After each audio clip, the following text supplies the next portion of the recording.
غلط نگر ہے تیری چشم نیم باز اب تک، تیرا وجود تیرے واسطے ہے راز جب تک، تیرا نیاز نہیں آشنائے ناز جب تک، کہ ہے قیام سے خالی تیری نماز جب تک، گسستہ تار ہے تیری خودی کا ساز جب تک، کہ تو ہے نغمہ رومی سے بے نیاز جب تک۔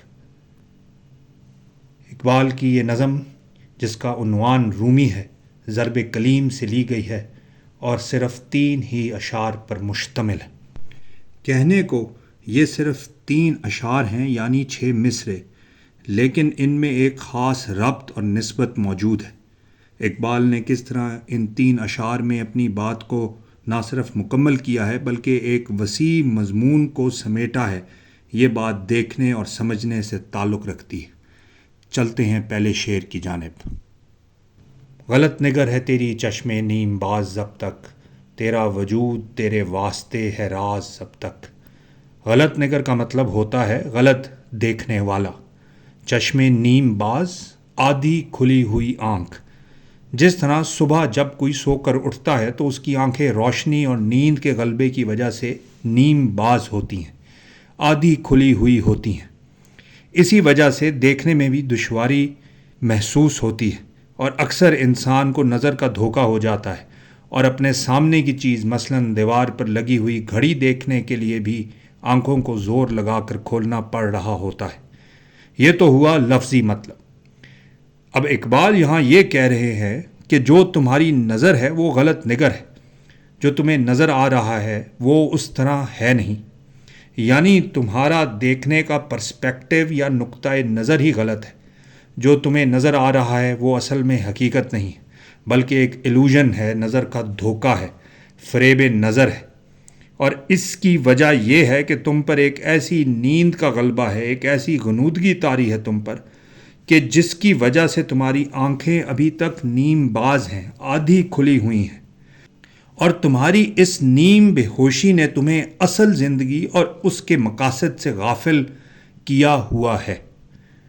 ابھی تک تمہیں اپنے مقصد وجود کا علم ہی نہیں ہے، یعنی کہ تمہیں معلوم ہی نہیں ہے کہ تم کون ہو، کہاں سے آئے ہو، تمہارا وجود کیا ہے اور اس کا مقصد کیا ہے، تم ایگزسٹ کیوں کر رہے ہو، یعنی تمہارا پرپز آف ایگزسٹنس یا مقصد وجود ہے کیا۔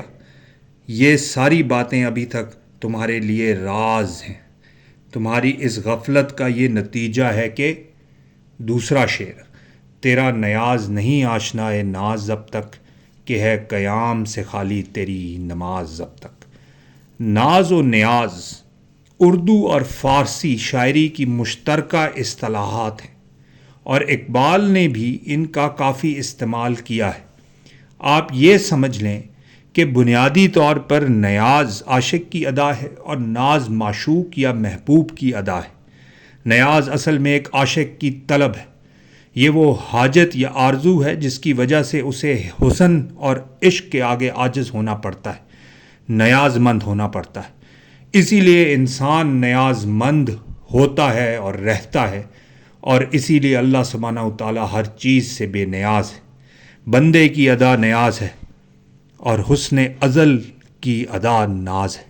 اور علامہ اقبال یہ کہہ رہے ہیں کہ تیرا نیاز نہیں آشنائے ناز اب تک، یعنی ابھی تک تیری ادائے نیاز کو ادراک ہی نہیں ہے کہ اس حسن کی ادائے ناز ہے کیا جس کا تم عاشق ہونے کا دعویٰ یا کلیم کرتے ہو۔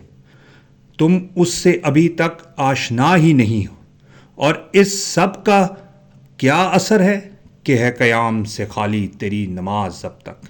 یہاں پر اقبال قیام اور نماز کی اصطلاحات تشبیہ کے طور پر استعمال کر رہا ہے کہ ابھی تک تمہاری نماز قیام سے خالی ہے، یعنی تمہاری زندگی ابھی تک ایک ایسی نماز کی مانند ہے جس میں قیام ہی نہیں ہے۔ یہی بات شیطان کی زبان سے تنزیہ طور پر ابلیس کی مجلس شورا میں اقبال نے کہی ہے ازل سے ان غریبوں کے مقدر میں سجود، ان کی فطرت کا تقاضا ہے نماز بے قیام، آرزو اول تو پیدا ہو نہیں سکتی کہیں، ہو کہیں پیدا تو مر جاتی ہے یا رہتی ہے خام۔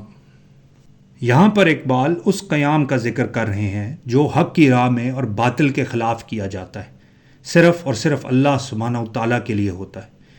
یہ وہ قیام ہے جو اللہ کے رسول صلی اللہ علیہ وآلہ وسلم نے قریش مکہ کے خلاف کیا، مکہ میں رہتے ہوئے بھی اور مدینہ ہجرت فرمانے کے بعد بھی، اور پھر اس کا اختتام فتح مکہ پر ہوا۔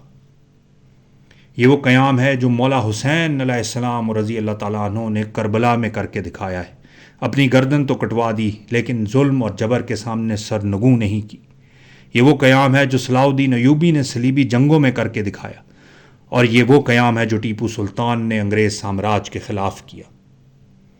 اقبال آپ کو یہاں یہ سمجھا رہے ہیں کہ کیونکہ آپ کی آنکھیں نیم باز ہیں اور وہ اس زندگی کو غلط طریقے سے دیکھ رہی ہیں، غلط نگر ہیں، غلط منظر آپ کو دکھا رہی ہیں، اسی لیے نہ تو آپ ناز و نیاز سے آشنا ہیں اور نہ ہی اپنے وجود کے راز سے، اور اسی لیے اس قیام سے دور دور تک آپ کا تعلق ہی نہیں ہے جو ایک مرد مومن کی پہچان ہے اور اس کے شایان شان ہے۔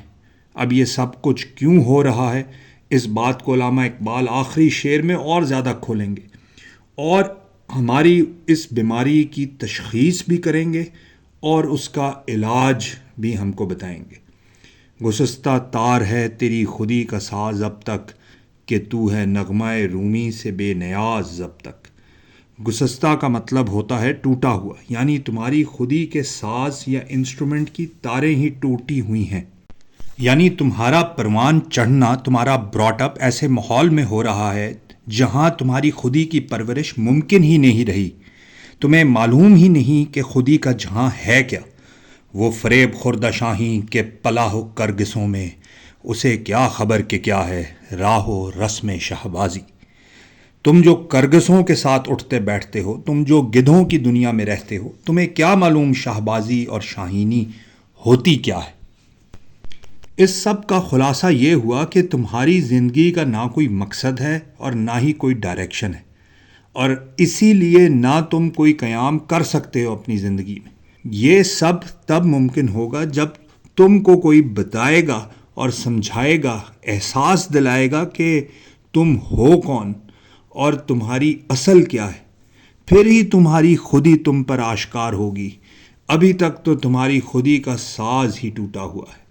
گسستہ تار ہے تیری خودی کا ساز اب تک، کہ تو ہے نغمہ رومی سے بے نیاز اب تک۔ ابھی تک تمہارا رومی جیسے استاد سے کوئی تعلق ہی نہیں ہے، ابھی تک تم نغمہ رومی سے بے نیاز ہو، تم اس کے کاروان شوق میں شامل ہی نہیں ہو، تمہیں اس قافلہ عشق کا اندازہ ہی نہیں ہے جس کے سالار خود مولانا جلال الدین رومی ہے۔ تم عشق کو صرف دیوانگی سمجھتے ہو، جبکہ رومی اور پھر اقبال خود عشق کو علم اور حقیقت سے بڑھ کر قوت سمجھتے ہیں، بلکہ اس کائنات کی سب سے طاقتور حقیقت رومی کے نزدیک بھی اور خود اقبال کے ہاں بھی عشق ہے۔ یہی نغمہ رومی ہے اور یہی نغمہ اقبال ہے۔